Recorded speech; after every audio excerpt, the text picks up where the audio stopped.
प्रश्नावली 7.2 का 8वां प्रश्न है। आकृति में एक सर्वांगसम भागों का एक अतिरिक्त युग्म बताइए जिससे त्रिभुज ABC और त्रिभुज PQR सर्वांगसम हो जाएं। आपने किस प्रतिबंध का प्रयोग किया, वो प्रतिबंध भी हमको बताना है। तो देखो, दो आकृतियां दी गई हैं, दो त्रिभुज हमको दिए गए हैं। इन त्रिभुजों में हमें क्या कहा है, हमसे कहा है तो कुछ भागों को तो बराबर दिखाया गया है। जैसे क्या, कोण C किसके बराबर है, कोण R के। त्रिभुज ABC और त्रिभुज PQR में, त्रिभुज ABC यहां हम लिखते हैं, त्रिभुज ABC व त्रिभुज PQR में, इन दोनों त्रिभुजों में क्या क्या दिया है हमको। कोण C किसके बराबर है, कोण R के बराबर है। कोण C बराबर कोण R। कोण B किसके बराबर है, कोण Q के बराबर है। कोण B बराबर है कोण Q के।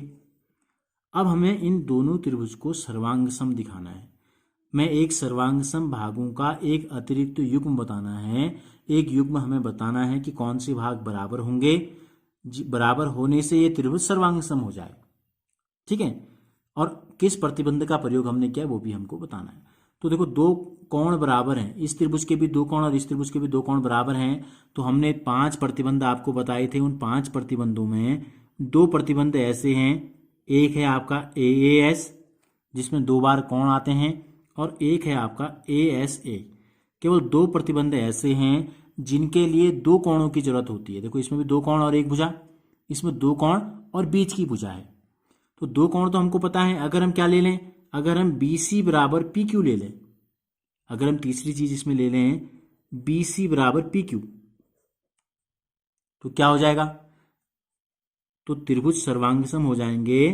त्रिभुज ABC सर्वांगसम त्रिभुज PQR हो जाएगा। नियम कौन सा है लगाया हमने ये वाला नियम लगाया। तो यहां लिख देंगे ASA सर्वांग समता प्रतिबंध। हमसे पूछा था कौन सा प्रतिबंध आप यूज करोगे, और केवल एक सर्वांगसम भाग हमको बताना था, तो केवल AS हमने लगाया। अगर आप AAS लगाते तो इन दोनों कोणों के बीच की भुजा नहीं लेके कोई तीसरी भुजा लेते, इसको छोड़ के इन दोनों में से कोई एक ले लेते। अगर हम AB ले लें तो भी ये AB और PQ बराबर। अगर हम AB और यानी अच्छा, यहाँ हमने BC लिया था, BC के साथ हमको यहाँ लेना दोनों कोणों के बीच की भुजा, ये लेनी थी। ठीक है, इसको नहीं लेना है, हमको लेना है QR। यहाँ BC लिया हमने, तो इसको आप लिख देंगे QR। ठीक है, इन दो कोणों के बीच की भुजा यहां भी हमने ली, और इन दो कोणों के बीच की भुजा हमने यहां भी ले ली। ठीक है, अगर हम इस दो कोणों के बीच की भुजा के अलावा लेते इन भुजाओं को, तो फिर ये हो जाता AAS प्रतिबंध हो जाता हमारा।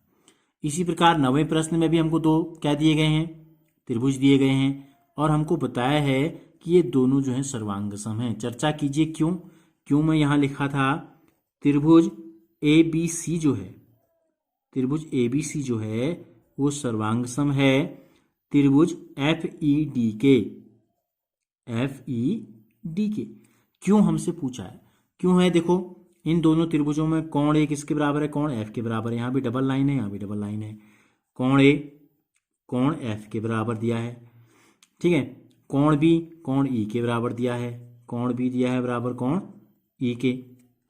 और क्या दिया है, BC एक भुजा दी गई है, भुजा DE के बराबर। तो देखो, ये कोण है, ये भी कोण है, और ये हमको दी गई है भुजा। तो AAS क्यों ऐसा हुआ, तो ये क्यों हुआ, AAS सर्वांग समता प्रतिबंध के कारण या नियम के कारण ये दोनों त्रिभुज जो हैं वो सर्वांगसम सिद्ध हुए। तो क्यों हमसे पूछा था, हमने देखा क्या क्या अंग बराबर हैं, 2 कोण और एक भुजा बराबर है। तो इसका मतलब इस नियम के आधार पे ये दोनों त्रिभुज जो हैं वो सर्वांगसम सिद्ध हो जाएंगे।